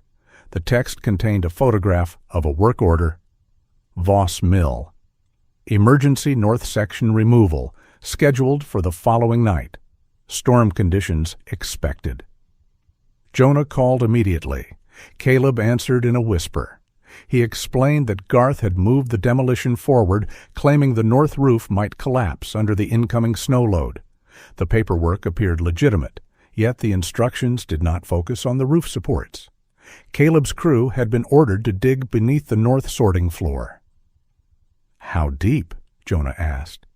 "Deep enough to need the large excavator." "Did they say why?" "They called it foundation stabilization." Caleb paused. "You don't stabilize a foundation by scooping it into dump trucks." Hannah asked for copies of the work order, permit, crew list, and every message Garth had sent. Caleb hesitated. He had a daughter, a mortgage. Pinecrest Contracts provided most of his winter income. "I'm not asking you to accuse anyone," Hannah said. "Preserve the records. Do not delete anything. Do not put yourself at risk." After the call, Clara contacted the county court for an expanded preservation order. Hannah sent the new evidence to the on-call judge and requested emergency authority covering the disputed northern section. The storm reached Cedar Mill before the paperwork did. Wind struck the church windows after dark. Power flickered twice. Reports came across Hannah's radio of trees down along the county road and a collision near the bridge. The judge had been diverted from home by road closures. Additional deputies were assisting emergency crews across the valley. Hannah stood over the property map, waiting for a return call that did not come. "The existing order protects the main Voss structure," she said. "It may not stop work inside Pinecrest's easement if Caldwell presents a valid emergency permit." "And by morning?" Adrian asked. She looked at the weather moving black beyond the windows. "By morning, there may be nothing under that floor left to preserve." Samuel closed Walt's Bible. Jonah stared at Caleb's photograph. Adrian thought of the empty cabinet, the drag marks, and Ghost listening at the wall while water moved through darkness beyond it. Garth had found the false chamber some time before them. Now he knew the real one was close. Outside, the first heavy snow struck the church roof. They had not run out of evidence. They had run out of time. By 9 that night, Cedar Mill had lost half its lights.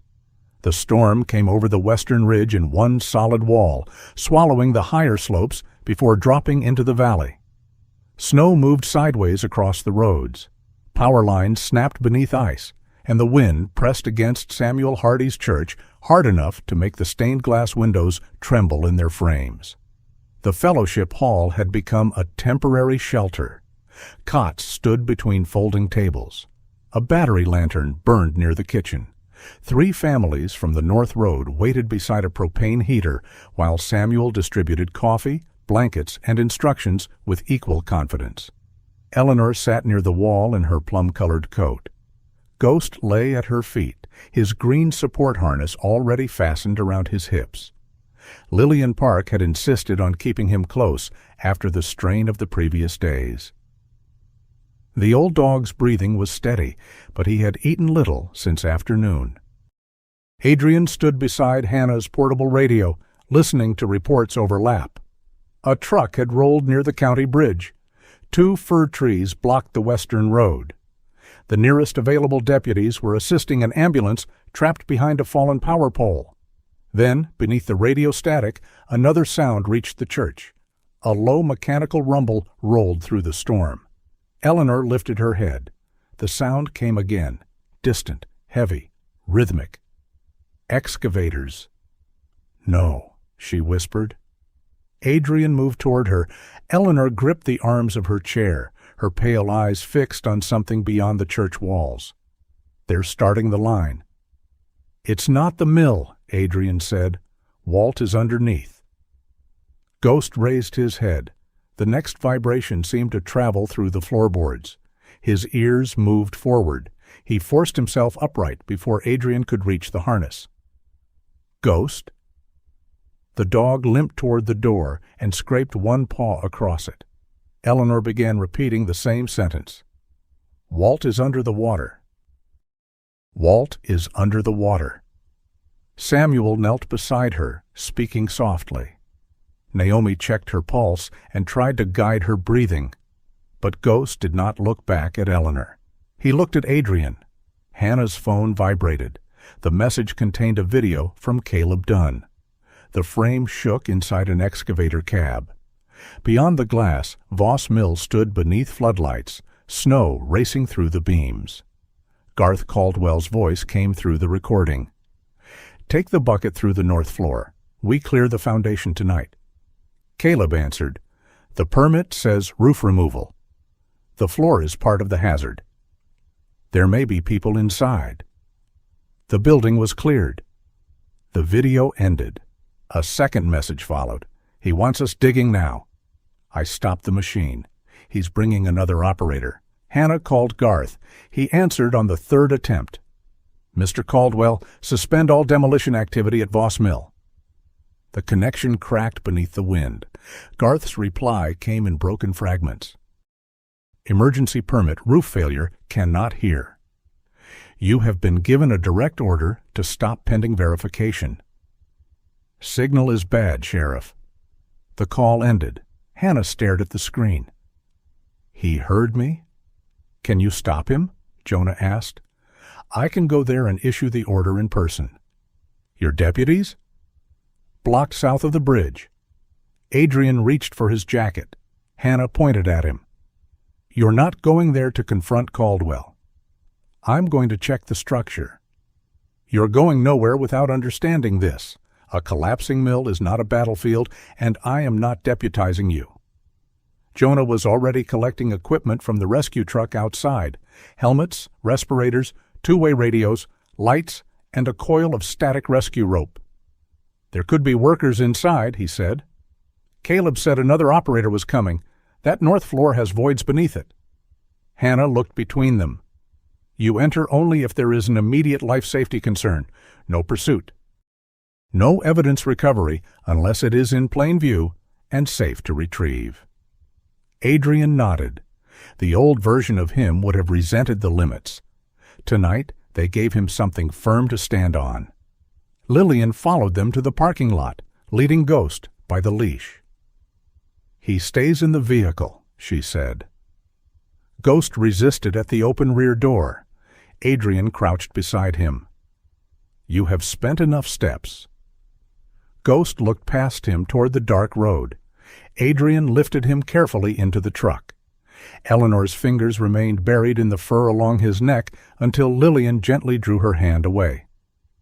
"Bring him back," Eleanor said. It was unclear whether she meant Ghost, Walt, or Adrian. He did not offer a promise. "I'll do what I can." The drive to Voss Mill took twice as long as usual. Snow erased the road faster than Hannah's tires could mark it. Her patrol vehicle led, emergency lights flashing against white darkness. Jonah followed in the rescue truck with Adrian beside him and Lillian in the rear seat, one hand resting on Ghost's harness. Through the windshield, the mill appeared in fragments. A floodlight, the arm of an excavator, the sagging roof, men in reflective vests moving through snow. Hannah stopped near the main gate and stepped out with her body camera running.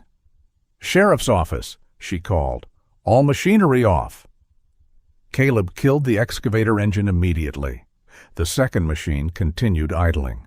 Garth stood beside it in a yellow-brown industrial raincoat and white hard hat. Snow plastered itself to his shoulders. His polished manner from the cabin had vanished, though the controlled smile remained. "This structure is failing," he said. "My crew is preventing a public hazard. Shut down the equipment. We have county authorization. You have an order to stop while the permit is reviewed." "I received no clear order." Hannah held up her phone. "I have a recording proving otherwise." Garth's eyes shifted toward Caleb, only for an instant. It was enough. Caleb climbed down from the cab. "I'm done operating until this is cleared." "You walk away now," Garth said. "You will never work a Pinecrest site again." Caleb pulled off his gloves. "I have a daughter who thinks I fix things." He stepped away from the machine. The second operator hesitated, then shut down the engine. Without the machinery, the storm became louder. A harsh metallic crack sounded from within the mill.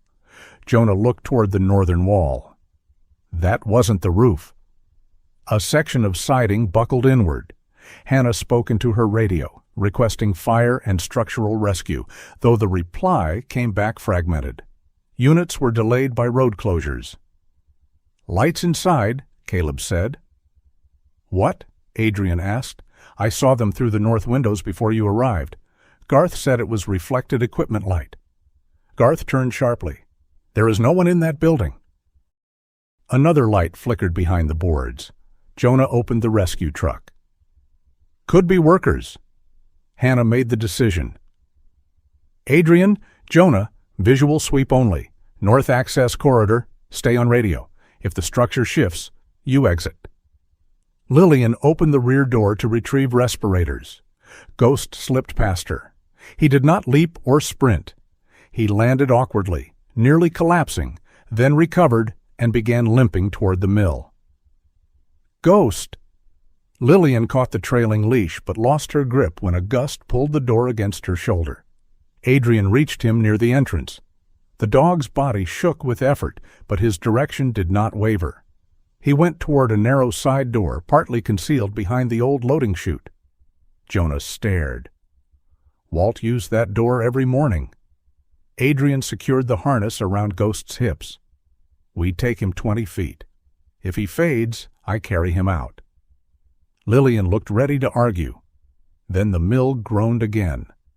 20 feet, she said. "And I reserve the right to despise both of you." Inside, the air tasted of wet dust and diesel. Their headlamps swept across damaged beams. The earlier demolition had split part of the north floor, exposing black cavities beneath the planks. Ghost followed the wall. He moved slowly, pausing at each junction as though scent and memory had become tangled together. Twice his right rear paw slid. Each time, Adrian lifted the harness until the dog found balance again. Jonah checked the maintenance diagram beneath his flashlight. The sawdust tunnel should run behind that chute. A wooden trough angled down from the sorting floor, its lower opening sealed with sheet metal. Jonah found 4 newer bolts along the edge. Those weren't original. Adrian used a wrench from Jonah's kit. The bolts came loose. Behind the panel, a narrow passage descended beneath the floor. Water moved somewhere in the darkness. Ghost entered first by half a body length, then stopped and looked back. Not commanding, waiting. Adrian went beside him. The passage ended at a low chamber concealed behind the drainage pipe. A wooden screen, blackened to resemble part of the wall, opened inward beneath Jonah's shoulder. Their lights found a gray industrial case resting on concrete blocks. It was not large. It did not need to be. Jonah knelt and released the latches. Inside were paper records sealed in plastic, payroll ledgers, photographs of damaged machinery, audio cassettes, memory cards wrapped in anti-static sleeves, and envelopes marked with dates and names. Garth Caldwell's signature appeared across several shift sheets. For a few seconds, none of them spoke. Jonah lifted a small recorder. The batteries had corroded, but one cassette remained inside. He inserted fresh batteries from his kit and pressed play. Static filled the chamber. Then Walt's voice. If this statement is being heard, the North Sorter incident was not operator error. Jonah closed his eyes. Walt described the final shift. The guard assembly had been removed from the sorting line because frozen bark slowed production. He had refused to authorize operation. Garth overruled him and ordered the line started to meet the weekly quota. Walt's voice remained calm. That made it worse. If I am injured, check the maintenance sign-off. If I am killed, do not let them say I entered that line by mistake. A noise sounded behind them, metal against wood. Adrian turned. Garth stood at the passage entrance. He had followed them inside. His face no longer carried even the memory of politeness. You have no authority to be here. Hannah's voice cracked over Adrian's radio. Adrian, report. Before he could answer, Garth reached toward the portable generator outside the chamber and pulled free a red fuel can. Jonah rose. Put it down. Garth unscrewed the cap. You think a dead man's tape will save this town? Pinecrest leaves, half these people lose their homes. You didn't protect the town, Jonah said. You priced it. Garth splashed fuel across the outer passage. Ghost moved. The old dog pushed himself between Garth and the open case. He did not lunge. He planted his front paws and held his ground. Garth swung the metal passage door. It struck Ghost's side and threw him against the wall. The sound Adrian made was not a word. He started forward. Above them, wood split with a violent crack. A support beam dropped across the passage. Jonah shoved the evidence case clear, but the lower end of the beam trapped his leg against the floor. Garth seized a folder from the case and ran toward the northern exit. Adrian saw both paths. Garth disappearing through the passage. Jonah pinned beneath the timber. For one impossible second, snow became rock dust. The mill became Buckhorn Ridge. Wesley lay waiting while Adrian chose the route. Then Jonah shouted, "Go!" Adrian turned toward him. "No." He clipped the rescue rope around the beam and anchored the line through a steel support. Jonah braced both hands against the floor while Adrian pulled. The beam shifted an inch. Ghost lay beside the case, unable to rise. His eyes remained open. Adrian pulled again. The rope bit through his gloves. The beam lifted enough for Jonah to drag his leg free. Outside, Hannah rounded the north corner as Garth emerged carrying the folder and fuel can. Caleb stepped into his path. Garth tried to shove past him, slipped on spilled fuel, and went down hard in the snow. The folder scattered open. Hannah kicked the can away and ordered him onto his stomach. By the time Adrian and Jonah reached the main floor, The roof supports were failing. Hannah's voice came over the radio. "Exit now. North wall is moving." Adrian lifted Ghost into his arms. The dog made no protest. Jonah carried the sealed case, limping heavily. Hannah met them near the drainage corridor and guided them through the lower exit as the northern roof folded inward behind them. Snow and dust burst across the yard. Adrian fell to his knees beyond the collapse zone. Ghost held against his chest. The dog's body was limp. "Ghost?" No response. Lillian reached them and pressed her fingers beneath his jaw. Adrian could not read her face. He called the dog's name again, not as an order, not as an apology, but the way one man might call another back from a distance neither could cross alone. Ghost's eyelids moved. One amber-brown eye opened. His tongue touched Adrian's wrist once, faint and warm. Adrian bowed his head over the silvered muzzle. Behind him, Hannah read Garth his rights, while Caleb stood beneath the floodlight, shaking from cold and consequence. The mill had taken part of itself into the storm. But Jonah was alive. The evidence was outside. Ghost was still breathing. 10 years earlier, Adrian had chosen the route and left the person behind. This time, he had chosen the person, and the road out had opened after. The box Walt left behind did not bring Pinecrest timber down overnight. Truth rarely moved with the clean speed people assigned to it afterward. For weeks, the gray industrial case sat inside a secured evidence room at the state police office in Salem. Each page was photographed, numbered, and examined. Every memory card was copied before anyone attempted to open it. The audio tapes were cleaned and transferred under controlled conditions. Handwriting experts compared signatures. Accountants followed payments through companies whose names seemed designed to be forgotten. While that work continued, Pinecrest kept its lawyers busy. The company described Garth Caldwell as a regional manager who had exceeded his authority.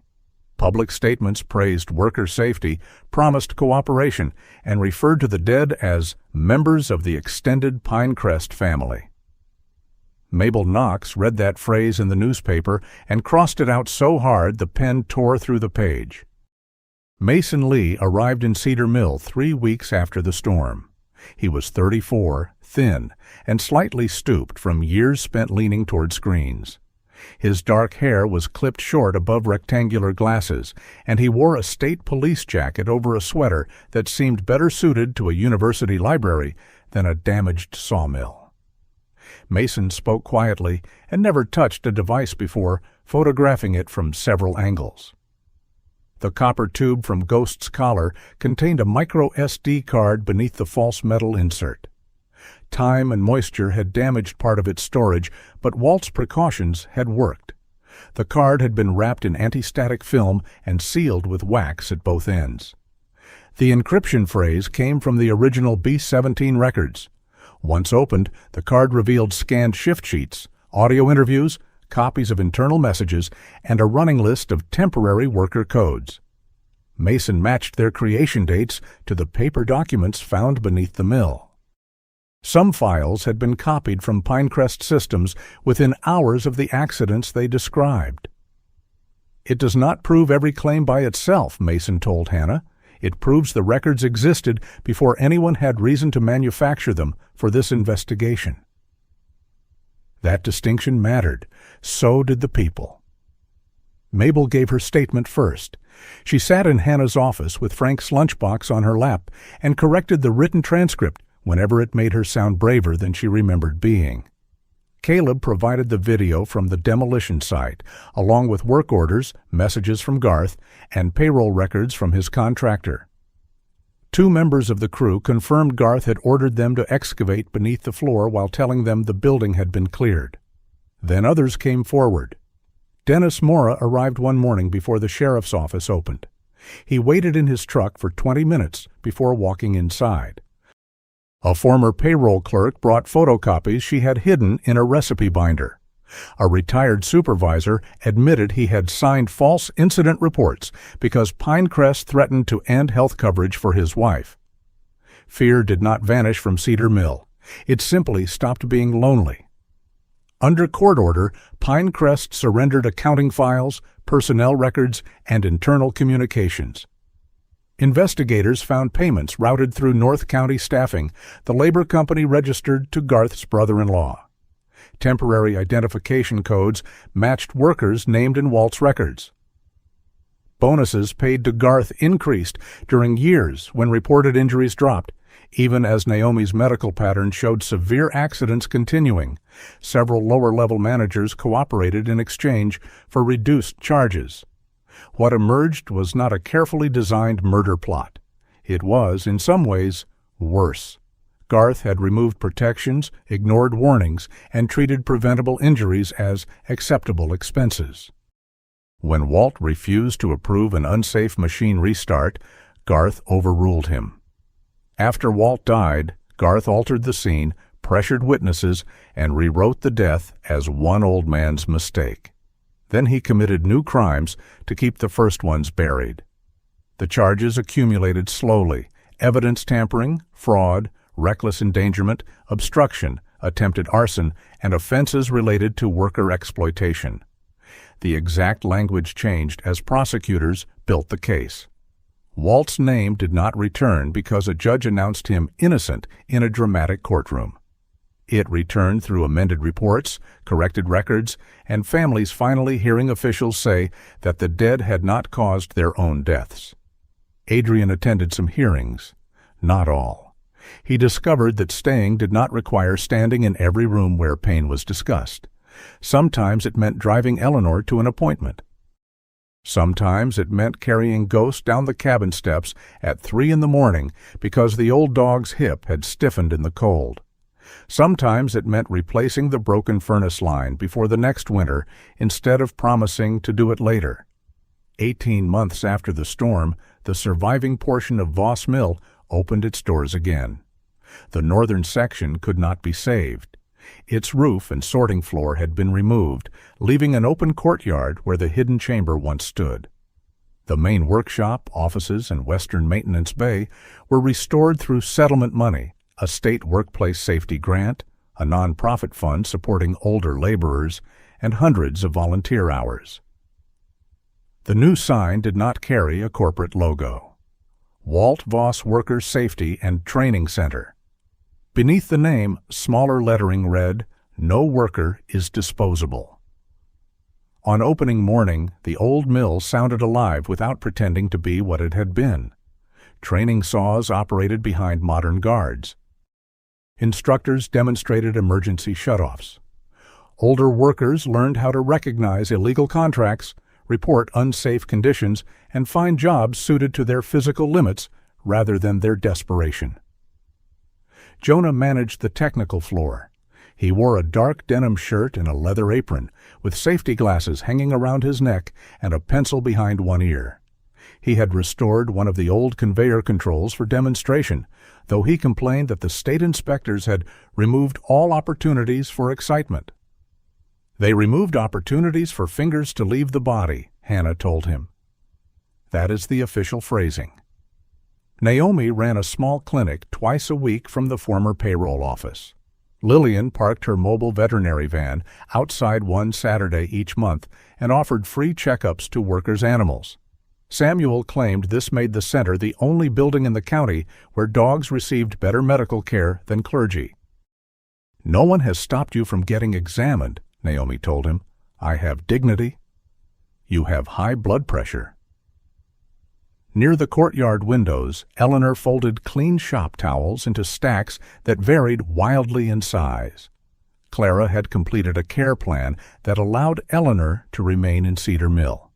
She lived in a small apartment beside the center, with a daily nursing visit, door alarms, medication support, and a schedule shared by Adrian, Jonah, Samuel, and Naomi. No one called the arrangement independence. No one called it surrender.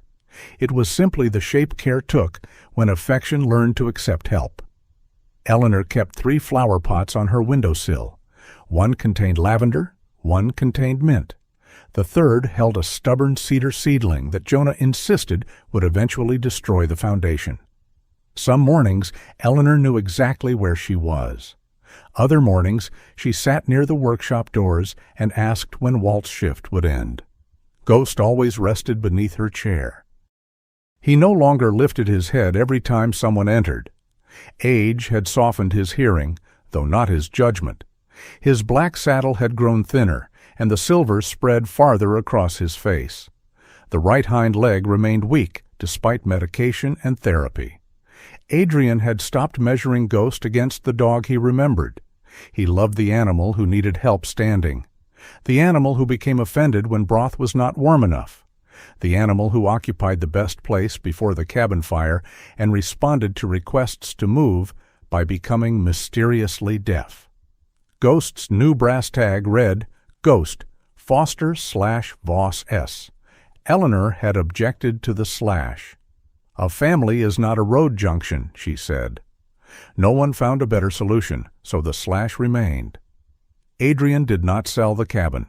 The realtor's folder stayed in a drawer for months before he finally burned the listing agreement in the fireplace. He repaired the porch, replaced the roof, and converted the downstairs storage room into a sleeping space where Ghost would not need stairs. At the center, Adrian volunteered in emergency response training. He taught workers how to assess unstable structures, communicate during evacuations, and resist the dangerous urge to solve everything alone. He did not speak often about being a Navy SEAL. When someone introduced him that way, he redirected the conversation toward the volunteer fire team or Jonah's rescue equipment. His past remained part of him. It no longer had to be the largest part. His peace with Jonah came without ceremony. One gray morning, Jonah appeared at the cabin carrying 2 coffees and a ring of old boat keys. Adrian opened the door. Jonah held up 1 cup. This one has no sugar. You remembered? No, I bought both kinds and guessed. He placed the keys on the porch rail. Wesley's boat is still in my shed. Adrian stared at them. The boat had been a 14-foot aluminum fishing skiff with a motor that started only when insulted. Wesley had bought it for $200 and spent 3 summers claiming he was improving it. I thought your roof crushed it, Adrian said. Only the windshield. It never had a windshield. Then the damage is less serious than expected. They worked on the boat for most of the day. Jonah replaced the fuel line while Adrian stripped corrosion from the motor housing. They argued about spark plugs, tool storage, and whether Wesley had ever known what he was doing. He used a kitchen fork to adjust the carburetor, Jonah said. It worked. It became part of the carburetor. Around noon, Adrian laughed. The sound surprised them both. Neither mentioned the mountain, not because it was gone, but because grief had finally made room for something beside itself. Later that afternoon, Adrian found a compartment beneath the bench seat. Inside lay an old orange life jacket, a length of rope, and a photograph of Wesley holding a trout, much smaller than the story he had told about it. Jonah looked at the picture. I hated you for leaving. I know. I also hated that you could. Adrian set the photograph on the workbench. I wasn't free. No. Jonah handed him a wrench. But you were gone. It was not forgiveness. It was more honest than forgiveness offered too soon. They returned to work. In early autumn, before the first heavy snow, Adrian drove Ghost to the cemetery on the southern hillside. The maples had begun turning red along the lower road. Cedar Mill lay below them, smoke rising from chimneys, and the restored mill roof visible beyond the church steeple. Adrian parked near the upper gate. Ghost wore the green support harness. Adrian lifted him from the truck and waited while the old dog found his balance. They moved slowly along the gravel path, pausing twice before reaching the Foster family plot. Wesley's stone stood beneath a Douglas fir. 10 years of rain had darkened the carved letters. Adrian removed his gloves. From the inner pocket of his waxed canvas jacket, he took the brass compass he had carried on the final hunting trip. Its lid was scratched, and the hinge had loosened. The needle still turned north with patient certainty. He placed it on top of the stone. For a while, he said nothing. Ghost lowered himself beside him. "I thought coming back would mean asking you to forgive me," Adrian said at last. "Then I thought staying would prove I deserved it." Wind moved through the fir branches. "I don't know what you would say." He looked toward the town below. "I do know I used what happened to you as a reason to leave everyone else. I called it guilt because that sounded better than fear." Ghost rested his silver muzzle across Adrian's boot. "I won't do that anymore." There was no answer from the grave, no sign in the sky. Only the soft breathing of an old dog and the distant hammering of someone still working at the center. Adrian left the compass on the stone while he told Wesley about Eleanor's cedar seedling, Samuel's blood pressure, and Jonah's plan to put the boat back on the water, despite all evidence that this was unwise. Then he picked the compass up. The following morning, he mounted it inside a glass case near the entrance of the Walt Voss Center. Beneath it, a small plaque read, "Direction is not never becoming lost. It is choosing to return when you know you are." Adrian did not know whether Ghost had waited for him during all those years. Perhaps for a time he had. But Ghost had also built another life. He had loved Walt, guarded Eleanor, trusted Jonah, and carried a dead man's truth without understanding its contents. The dog had not preserved the past so Adrian could reclaim it. He had preserved what remained until Adrian became capable of helping carry it. When they left the cemetery, Ghost moved slowly along the path. Adrian shortened his stride. He did not call the dog forward. He did not walk ahead and expect Ghost to follow. For the first time in 10 years, he matched the pace of the life beside him. And together, they went home. Sometimes redemption is not found in undoing the past, but in refusing to abandon the people still beside us. Adrian could not change what happened to Wesley, yet grace gave him another chance to stay, to protect, and to become worthy of Ghost's trust. In our own lives, the bravest step may be the simplest one. Remain present when leaving would be easier. What part of Adrian and Ghost's journey stayed with you? Share your thoughts in the comments and subscribe for more stories of loyalty, courage, and second chances. May God give you strength to return, wisdom to make things right, and peace as you walk forward.